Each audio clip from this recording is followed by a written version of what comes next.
याद है? हाँ क्या? पनौती पनौती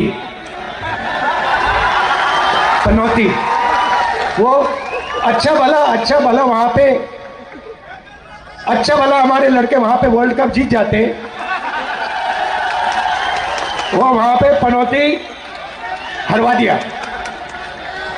टीवी वाले ये नहीं कहेंगे, टीवी वाले ये नहीं कहेंगे, मगर जनता जानती है। गांधी जी ने जिस तरह से माननीय प्रधानमंत्री श्री नरेंद्र मोदी जी, जो पूरी दुनिया के सबसे लोकप्रिय नेता हैं, भारतीय जनता पार्टी के भी लोकप्रिय नेता हैं और भारत के यशस्वी प्रधानमंत्री हैं, उनके बारे में जिस तरह से एक अभद्र टिप्पणी की है, राहुल गांधी जी को ये सोचना चाहिए कि राजनीतिक क्षेत्र के अंदर एक मर्यादा होती है। आज माननीय प्रधानमंत्री नरेंद्र मोदी जी पूरे देश के प्रधानमंत्री हैं। वो किसी एक पार्टी के नेता जरूर हो सकते हैं, लेकिन प्रधानमंत्री पूरे देश के हैं। पूरे देश की जनता ने अपनी वोट देकर उनको प्रधानमंत्री चुना है। और राहुल गांधी जी तो खुद सबसे बड़ी पनौती हैं। पूरी दुनिया के अंदर अगर सबसे बड़ी पनौती कोई है तो वो राहुल गांधी है, जो इस धरती पे बोझ है। एक पशु के समान वो चलते हैं।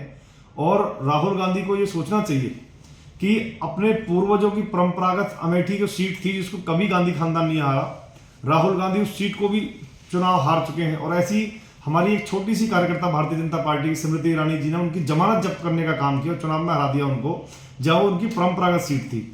जो कांग्रेस पार्टी कभी 400 सीट तक पहुंच चुकी थी, राहुल गांधी उसको 50 से नीचे लेके आ चुके हैं।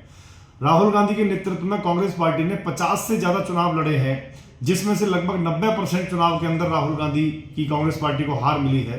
राष्ट्रीय अध्यक्ष वो रहे अपनी पार्टी के अंदर, उसके बावजूद उनकी पार्टी ने चुनाव हारे हैं। तो राहुल गांधी खुद एक सबसे बड़ी पनौती है। और देश की जनता उनके मूर्खतापूर्ण जो बयान वो देते हैं, उसके कारण उनको पप्पू तक कहते हैं। तो ऐसा व्यक्ति जिसको देश की जनता पप्पू कहती है, वो देश के प्रधानमंत्री को अगर पनौती कहेगा, तो इससे पहले आपने ध्यान दिया हो तो जब पिछली बार हॉकी का फाइनल मैच था, तो डॉक्टर मनमोहन सिंह जी जब प्रधानमंत्री थे, उस समय ऑस्ट्रेलिया से फाइनल में भारत हारी थी, 8-0 से भारत हार गई थी। तो क्या भारतीय जनता पार्टी ने ऐसी कोई टिप्पणी की थी? नहीं की थी। इससे पहले सोनिया गांधी जी भी उस मैच में थी, क्या भाजपा ने वैसी कोई टिप्पणी की? नहीं की। क्योंकि ये खेल का उतार चढ़ाव है, खेल में हार जीत लगी रहती है। इंडिया की टीम बहुत अच्छा खेली, लगातार 10 मैच हमारी टीम ने जीतने का काम किया।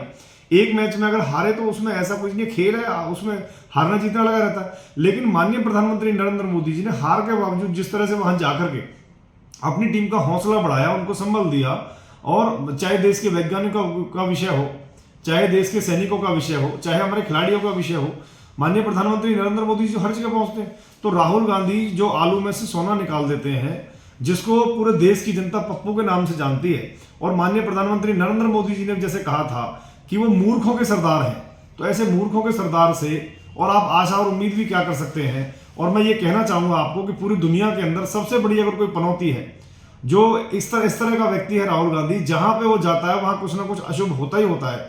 तो राहुल गांधी सबसे बड़ा पनौती है इस देश के अंदर। उस तरह इस बयान के लिए, माननीय प्रधानमंत्री जी के बयान के लिए उसको माफी मांगनी चाहिए और कान पकड़ के माफी मांगनी चाहिए। नेता जी देखिए, कांग्रेसी प्रवक्ता सुमित गौड़ का कहना है कि पहले हमें पप्पू बोला गया, पहले बीजेपी को माफी मांगनी पड़ेगी। तो इसको क्या देखते हैं आप?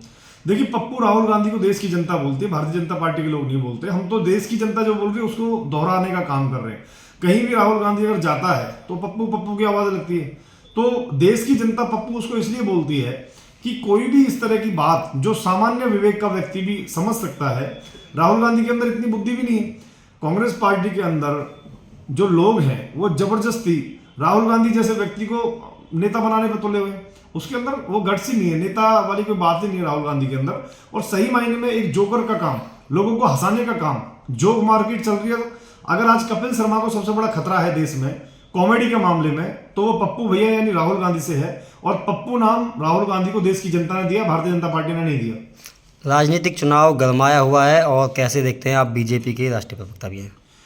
मैं प्रदेश प्रवक्ता का मेरा दायित्व है, लेकिन मुझे लगता है भारतीय जनता पार्टी देश और हरियाणा प्रदेश के अंदर पूरी तरह से चुनाव के लिए तैयार है, और चुनाव की तैयारी हमारी पूरी है। और माननीय प्रधानमंत्री श्री नरेंद्र मोदी जी के नेतृत्व में देश में, और माननीय मुख्यमंत्री श्री मनोहर लाल जी के नेतृत्व में हरियाणा प्रदेश के अंदर भारतीय जनता पार्टी जीत की हैट्रिक बनाएगी, और रिकॉर्ड मतों के साथ में जनता जनार्दन के आशीर्वाद और भाजपा कार्यकर्ताओं की मेहनत से हम जीतेंगे। क्या राहुल गांधी को माफ़ी मांगनी चाहिए इस बयान को लेकर? बिल्कुल माफी मांगनी चाहिए, नाक रगड़ के माफी मांगनी चाहिए। नहीं तो कांग्रेस पार्टी इतनी गड्ढे में पहुंच जाएगी, देश की जनता माफ नहीं करेगी इसके लिए कि दूरबीन से भी कांग्रेस पार्टी ढूंढने को नहीं मिलेगी। राहुल गांधी और पप्पू भैया को इसके लिए माफी मांगनी चाहिए।